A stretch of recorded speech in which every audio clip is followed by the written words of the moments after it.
नमस्कार, मैं सुरेंद्र सारस्वत। मेरे YouTube चैनल सुरेंद्र सारस्वत पर सब्सक्राइब करें, लाइक करें और शेयर करें। आज हम नीट के हिसाब से और कॉम्पिटिटिव एग्जाम के हिसाब से पढ़ने जा रहे हैं। उसमें एक टॉपिक है राजपूताना और मुगल संबंध। उसमें से अपन मेवाड़ और मुगलों का संबंध पढ़ेंगे। बता दूं, मेवाड़ और मुगल संबंध को पढ़ने से पहले अपन बता दें कि भारत में मुगल साम्राज्य की नींव जो है वो बाबर ने रखी थी। बाबर ने लोधी वंश के अंतिम शासक इब्राहिम लोधी को 21 अप्रैल 1526 को पानीपत के प्रथम युद्ध में हरा करके और मुगल साम्राज्य स्थापित कर दिया। और उसके बाद सतत वह मेवाड़ को जीतने के लिए प्रयासरत रहे। इसीलिए उन्होंने बयाना का युद्ध लड़ा। हालांकि बयाना के युद्ध में बाबर राणा सांगा के हाथों पराजित हो गए। ये युद्ध 16 फरवरी 1527 को बयाना भरतपुर में लड़ा गया। इसमें बाबर को महाराणा सांगा के हाथों औंधे मुंह की खानी पड़ी थी। और एक महीने बाद ही खानवा का युद्ध, जो 17 मार्च 1527 को भरतपुर की रूपवास तहसील में, ये युद्ध न केवल राजस्थान के इतिहास का निर्णायक युद्ध साबित हुआ, बल्कि भारत के इतिहास का निर्णायक युद्ध साबित हुआ। इस युद्ध में राणा सांगा पराजित हो गए और सदा सदा के लिए मुगलों का रास्ता निष्कंटक हो गया। अपन इसमें बात करते हैं तो बता दूं, 1530 में बाबर की मृत्यु के बाद उसका बेटा हुमायूं बादशाह बना। हालांकि अपन बाबर की बात करें तो बाबर जो है वो बता दूं आपको कि 1526 पानीपत का युद्ध, 1527 खानवा का युद्ध, 1528 में चंदेरी का युद्ध लड़ा गया, जिसमें बाबर के हाथों मेदिनी राय पराजित हुए। और उसके बाद 1529 में जो युद्ध लड़ा गया वो घाघरा का युद्ध था। घाघरा का युद्ध था। इस युद्ध में भी बाबर विजयी हुए और 1530 में उनकी मृत्यु के बाद हुमायूं राजा बने। हुमायूं 1530 से 40 तक हिंदुस्तान के बादशाह रहे। इस दरमियान यदि अपन मेवाड़ और मुगलों के संबंध की बात करें तो 1534 में जब गुजरात के शासक बहादुर शाह ने चित्तौड़ पर आक्रमण किया था, तो उस समय बता दूं आपको कि हुमायूं को रानी कर्मावती ने रक्षार्थ राखी भेजी थी, लेकिन हुमायूं उनकी सुरक्षा नहीं कर पाया था। इसको बंद कर दे। हुमायूं रक्षा नहीं कर पाया था, शायद इसीलिए मेवाड़ और मुगलों के संबंध उस समय ठीक नहीं हो पाए थे। और चूंकि जब शेरशाह सूरी ने 1539 में चौसा के युद्ध में हुमायूं को पराजित किया, पश्चात 1540 में बिलग्राम कन्नौज के युद्ध में भी हुमायूं को औंधे मुंह की खानी पड़ी। फलस्वरूप भारत में सूरवंश स्थापित हो गया। शेरशाह सूरी की यदि बात करें तो शेरशाह सूरी जो था, वो जो महत्वपूर्ण सवाल बनते हैं उनका मैं जिक्र करूंगा यहाँ पे। शेरशाह सूरी ने 1540 में सूरवंश की स्थापना की और एक खास बात यह थी कि उनका बचपन का नाम फरीद था और वह बाबर की सेना में एक सैनिक के बतौर भर्ती हुए थे। हिंदुस्तान के बादशाह तक पहुंचे। 1544 में मालदेव और शेरशाह सूरी के बीच एक युद्ध लड़ा गया था, जो राजस्थान के इतिहास में और भारत के इतिहास में बहुत ही महत्वपूर्ण युद्ध है। ये युद्ध था गिरी सामेल का युद्ध, जेतारण का युद्ध, सुमेल का युद्ध। इस युद्ध में बता दूं, मालदेव के जो सेना नायक थे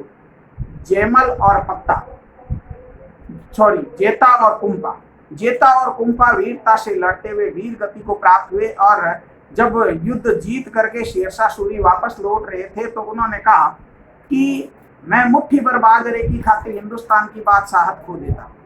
और 1545 में कालिंजर अभियान के दौरान, जबकि कालिंजर का राजा कीरत सिंह था, उस समय शेरशाह सूरी एक आग्नेयास्त्र चला रहे थे। उक्का नामक आग्नेयास्त्र था। उस समय बारूद में आग लग जाने के कारण शेरशाह सूरी की मृत्यु हो गई। और उसके बाद धीरे धीरे 1555 तक आते आते सूरवंश का जो अंतिम शासक था सिकंदर सूर, उसको सरहिंद व मच्छीवाड़ा के युद्ध में हुमायूं ने पराजित करके 1555 में एक बार पुनः राजगद्दी प्राप्त की। जो 1540 से 55 तक का पीरियड था, इस दरमियान बता दूं उनको काफी दर दर की ठोकरें खानी पड़ी।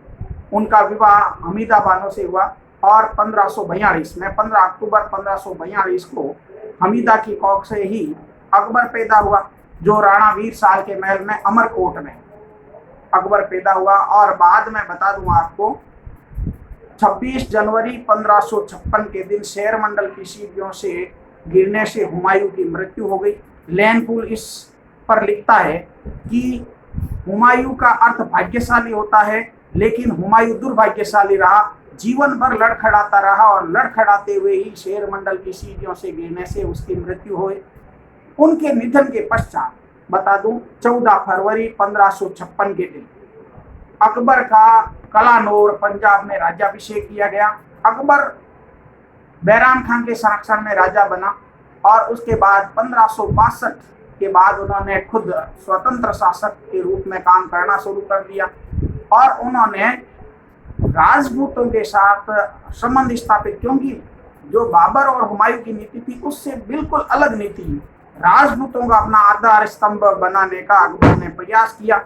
और इसी प्रयास के दौरान बता दूं, मेवाड़ में उस समय उदय सिंह राजा थे और उदय सिंह बता दूं 1537 से लेकर के और 1572 तक राजा रहे। इस दरमियान 1567 में अकबर ने चित्तौड़ के किले पर आक्रमण किया और उस समय बता दूं आपको, जेमल और पत्ता जो सेना नायक थे वो वीरता से लड़ते हुए वीर गति को प्राप्त हुए। ये चित्तौड़ का तीसरा शाखा था और उनकी वीरता से प्रभावित होकर के अकबर ने अपने आगरा के किले के द्वार पर हाथी पर चढ़े इन जेमल और पत्ता की पाषाणमयी प्रतिमाएं लगाई। उसके बाद 28 फरवरी 1572 को उदय सिंह का निधन हो गया। हालांकि उदयपुर 1559 में उदय सिंह नहीं बसाया था। उदय सिंह के निधन के बाद, जो कि मेवाड़ के राजा थे, उनके निधन के बाद उनका पुत्र महाराणा प्रताप, इनका गोकुंदा की पहाड़ियों में राज्याभिषेक किया गया। और जैसे ही राज्याभिषेक हुआ, अकबर ने भरसक प्रयत्न किया उन्हें अपने अधीन करने का। और बता दूं आपको, 1572 में ही उन्होंने नवंबर 1572 में जलाल खां कोरची को शिष्टमंडल के बतौर भेजा, बातचीत करने के उद्देश्य से भेजा।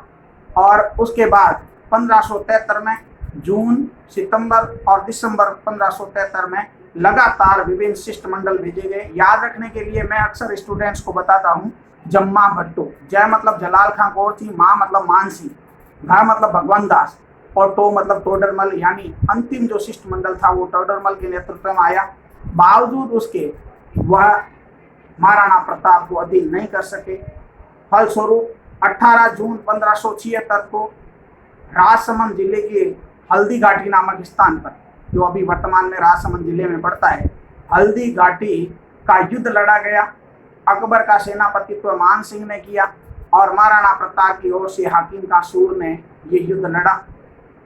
इस युद्ध को कर्नल जेम्स टोड ने मेवाड़ का थर्मोपोली कहा है, बंदायूनी ने इसे गोगुंदा का युद्ध कहा है, जबकि अबुल फजल इस युद्ध को खमनोर के युद्ध के नाम से जानते हैं। बता दूं, इस युद्ध के बाद जब महाराणा प्रताप दर दर की ठोकरें खा रहे थे और उस समय उनके पुत्र अमर सिंह को घास की रोटी बना के दी गई थी, या यूं कहते हैं रोटी के लाले पड़ रहे थे, उस घटना के बारे में मैं आज, चूंकि 9 मई जो कि महाराणा प्रताप की जयंती है, बता दूं 9 मई 1540 को कुंभलगढ़ दुर्ग में महाराणा प्रताप का जन्म हुआ था। बचपन में उन्हें कीका के नाम से जाना जाता था। मेवाड़ में कीका छोटे बच्चे को कहते हैं।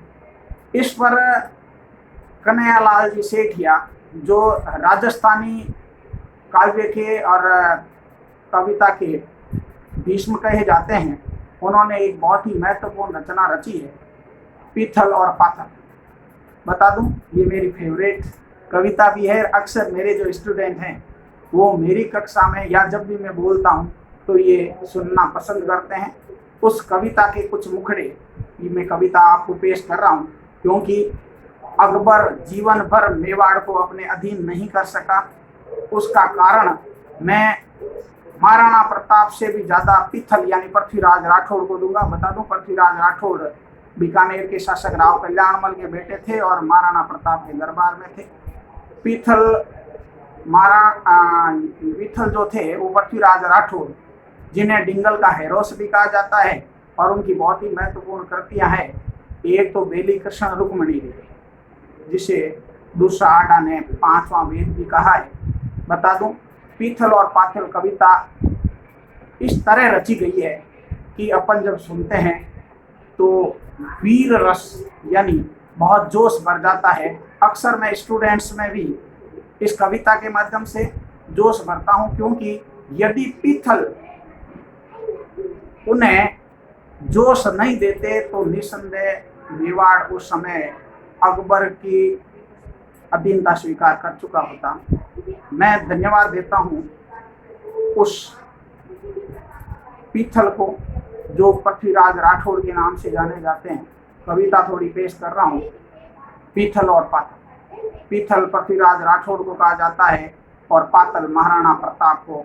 राजस्थानी साहित्य के इतिहास में अरे घासरी रोटी ही जग वन बिलावड़ो ले पाइयो, नानो सो अमरियो चीख पड़ियो, राणा रो सोयो दुख। महाराणा प्रताप जब दर दर की ठोकरें खा रहे थे, वहां से पराजित होने के बाद, पराजित नहीं कहूँगा क्योंकि अधीनता स्वीकार नहीं की थी, तो रानी ने घास की रोटी बना के और अमर सिंह को दी थी। उस समय वन का बिलाव वो रोटी ले जाता है तो अमर सिंह रोने लगता है। तो उस कंडीशन में महाराणा प्रताप कहता है कि अरे घासरी रोटी ही जद वन बिलावड़ो ले भाइयो, नानो सो अमरियो चीख पड़ियो, राणा रो सोयो दुख जाइयो।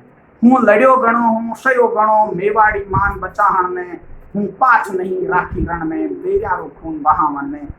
जब याद करूँ हूँ हल्दी घाटी, जब याद करूँ हूँ हल्दी घाटी, नैना मेरा पुत्र आवे, ओ सुख दुगरो साथी चेतकड़ो, ओ सुख दुगरो साथी चेतकड़ो, भूती सी रूप जगा जावे, पण आज बिलक तो देखूं, पण आज बिलक तो देखूं हूँ, जब राजकंवर ने रोटी ना, तो शत्र धर्म ने भूलो हूँ, भूलूं हिंदवाणी चोटी।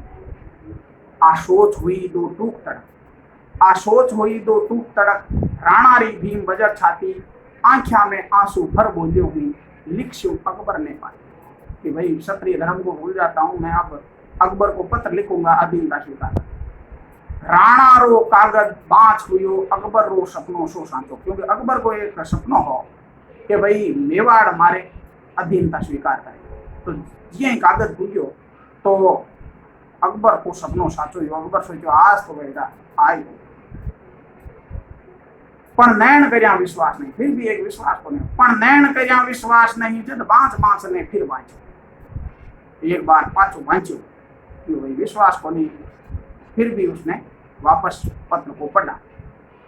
बस दूत इशारो पा भाजो, पीथल ने तुरंत बुलाहण ने, तुरंत दूत ने भेजो के जा, पीथल ने बुला लिया। पीथल मतलब पृथ्वीराज राठौर ने बुला लिया कि देखो कागज, आज सिग्नेचर कर रहा है अधीनता स्वीकार करने वास्ते। तो किरणारो पीथल आ पूजो, अकबर रो भरम मिटाहण ने। पीथल आर पूगो अकबर के दरबार में कि को भरम है जो मिटा दें मिटाने वास्ते खट गया कोई आप देखियो। अकबर कियो मैं बांध लियो है पीथल सुन पिंजरा में, जंगली शेर पकड़। यो देख हाथ रो कागज तू, यो देख हाथ रो कागज तू, देखा फिर सी किया आकड़। देख कागज देख, आज मेवाड़ी पाग पगा में है, पाचो लिख कि हूँ आज पातशाह धरती रो, मेवाड़ी पाग पगा में है। हूँ आज पातशाह धरती रो, मेवाड़ी पाग पगा में है। अब बता मने किन रजवट रे, रजपूती खून रंगा में है। अब बता पीथल, अब बता मने किन रजवट रे, रजपूती खून रंगा में है। जब पीतल कागज ले देखी, जब पीतल कागज ले देखी, राणारी सागी सेनानी, सागे सागे सिग्नेचर आ कि बेटा साइन तो भाई। नीचे शू धरती खिसक गई, आंख्या में भर आयो पानी। पीथल आंख्या में पानी आयो, धरती है जगी पगाव नीचो खिसकी, अचंबित हो आंखियां हो सके। जब पीथल कागज ले देखी, राणारी सागी सेनानी, नीचे शू धरती खिसक गई, आंख्या में भर आयो पानी। पर फेर कहीं तत्काल समझ, पाचो संभलियो, पीथल पाचो संभलियो कि भाई पण फिर कहीं तत्काल संभल आ बात सपाही झूठी है कि आ बात सपाही झूठी है, राणारी आण अटूटी है। राणारी पाक सदा ऊंची, राणारी आण अटूटी है, जो हुक्म हो तो के भाई राणारी जगी आण है बात तोड़ नहीं सके अकबर कहीं कोई भी। तो यदि राजा जी आप हुक्म हुए तो मैं पांचों लेटर लिखकर पूछ लूं कि भाई कहीं आओ लेटर आयो जो कोई फेक न्यूज है कि ओरिजिनली है। तो पांचों कागज लिखो जनाबो कियो, जो हुक्म हो तो लिख पूछूं, राणा ने कागज रे खातर ले पूछ भलाही पीथल। अकबर बोलियो ले पूछ भलाही, ले पूछ भलाही पीथल तू आ बात सही बोलियो अकबर के आज देखो अकबर है वो बात बिल्कुल ही सही बोलियो, तू चाहो जी पूछ ले भलाही की होने कोई दिक्कत होने। मैं जनाबो लिखियो कागज पीथल, पीथल कहीं लिखियो देखो पीथल लिखियो, मैं आज सुनी है नारियो साया रे सागे सोवेलो, कि मैं आज सुनी है नारियो यानी शेर है देखो शार क्या सागे सोवे। मैं आज सुनी है नारियो साया रे सागे सोवेलो, मैं आज सुनी है सूरज डो बादल री ओटा खोवेलो। भाई सूरज है जो बादल की ओट में रही। पीथल रा आखर पड़ता है, पीथल को कागज जब महाराणा प्रताप ने लियो तो पीथल रा आखर पड़ता ही राणारी आंखियां लाल हुई। मैं कई बार स्टूडेंट ने कहता हूँ यार तुम फर्स्ट ग्रेड उकटे दूसरी तैयारी करे फर्स्ट ग्रेड बनाई है तो खट कहने स्टूडेंट एकदम, क्योंकि उनको दर्पण दिखाना बहुत जरूरी होता है। तो वो खुद अपने आप जोश में आ जाता है, तैयारी करता है और सेलेक्ट हो जाता है। ठीक इसी तरह पीथल रा आखर पड़ता ही राणारी आंखियां लाल हुई, धिक्कार मने हूं कायर हूं, नारी एक दकाल हुई, नारियन शेर दकाल भरे जो भरी। अच्छा मैं राणा कियो नहर एक दकाल हुई हूँ, भूख मरूं हूँ प्यास मरूं, मेवाड़ धरा आजाद रहे हूँ, घोर उजाड़ा में भटकूं हूँ पण मन में मारी याद रहे। मैं कितो ही घोर उजाड़ा में भटकूं मारे मन में मारी याद रहे, यानी मैं तैयारी करूं रात दिन ये कर दूं जगे दिन नंबर आए भी दिन बहुत स्वर्णिम भविष्य हुई। इन वास्ते आपने तैयारी करा जगी टाइम चाहे कष्ट कितना ही भोगना पड़े। मैं तो कहूँ रात दिन एक करो, एक निश्चित समय हुए जीवन को एक काल हुए बी टाइम यदि आप रात दिन एक जमा तो आगे को भविष्य है, बहुत ब्राइट फ्यूचर है। इन वास्ते मैं कविता के जरिए आपने आगाह करूं कि तैयारी में लाग जाओ, दिन रात एक कर दो। ज्ञान महाराणा प्रताप जीवन भर अधीनता स्वीकार नहीं करी, वो कारण हो पीथल यानी पृथ्वीराज राठौर। और मैं ही था की सफलता में ये कारण बढ़ना चाहूँ, जोश बढ़ना चाहूँ था मैं। हूँ भूख मरूं हूँ प्यास मरूं, मेवाड़ धरा आजाद रहे हूँ, घोर उजाड़ा में भटकूं हूँ पण मन में मारी याद रहे। पीथल के खिमता बादल री, पीथल रे खिमता बादल री, जो रोके सूर उगाड़ी ने, सिंगारी हाथल से लेवे वा कूख मिली कदशाली ने। जद राणारो संदेश गयो, जद राणारो संदेश गयो, पीथल री छाती दूनी ही। पाचा राणा कागज लेकर भेजो कि मैं मजा करो फर्स्ट ग्रेड की तैयारी करूं या मान लो ऊंचे होते पर ही जाऊं, छोटी मोटी चीजें कौन करूं, यानी मारी सफलता पक्की है। कई कई तैयारी करता करता पीछे छोड़ दे तो बिया बिया महाराणा प्रताप पाछ लिखो गेटअप उठा और पांच पत्र लिखो है मैं घोर उजाड़ा में भटकूं हूँ पण मन में मारी याद रहे, मेवाड़ धरा आजाद रहे। तो पीथल रे खिमता बादल री, जो रोके सूर उगाड़ी ने, सिंगारी हाथल से लेवे वा कूख मिली कदशाली ने। जद राणा रो संदेश गयो, पीथल री छाती दूनी ही, छाती दूनी ही। हिंदवाणो सूरज चमके हो, अकबर री दुनिया सुनी ही। बता दूं जीवन भर अकबर उनकी अधीनता स्वीकार नहीं करा सका, यानी महाराणा प्रताप ने अधीनता स्वीकार नहीं की। उसके बाद 1582 में दिवेर का युद्ध लड़ा गया। दिवेर के युद्ध को बता दूं मेवाड़ का मैराथन कहा जाता है। ये आरपीसी टीचर 2004 में जब एग्जाम हुआ था उस समय पूछा गया सवाल था, ये कर्नल जेम्स टोल ने कहा था। उसके बाद बता दूं महाराणा प्रताप का ने चावंड को अपनी राजधानी बनाया और चावंड में ही जनवरी 1597 को उनका निधन हो गया। और उसके बाद अमर सिंह जो उनके पुत्र थे वो राजा बने और ये बहुत ही महत्वपूर्ण थे। एक बार पुनः आप सभी को धन्यवाद, बहुत बहुत धन्यवाद। मेरे YouTube चैनल सुरेंद्र शाश्वत को सब्सक्राइब करें, लाइक करें, शेयर करें। Thank you.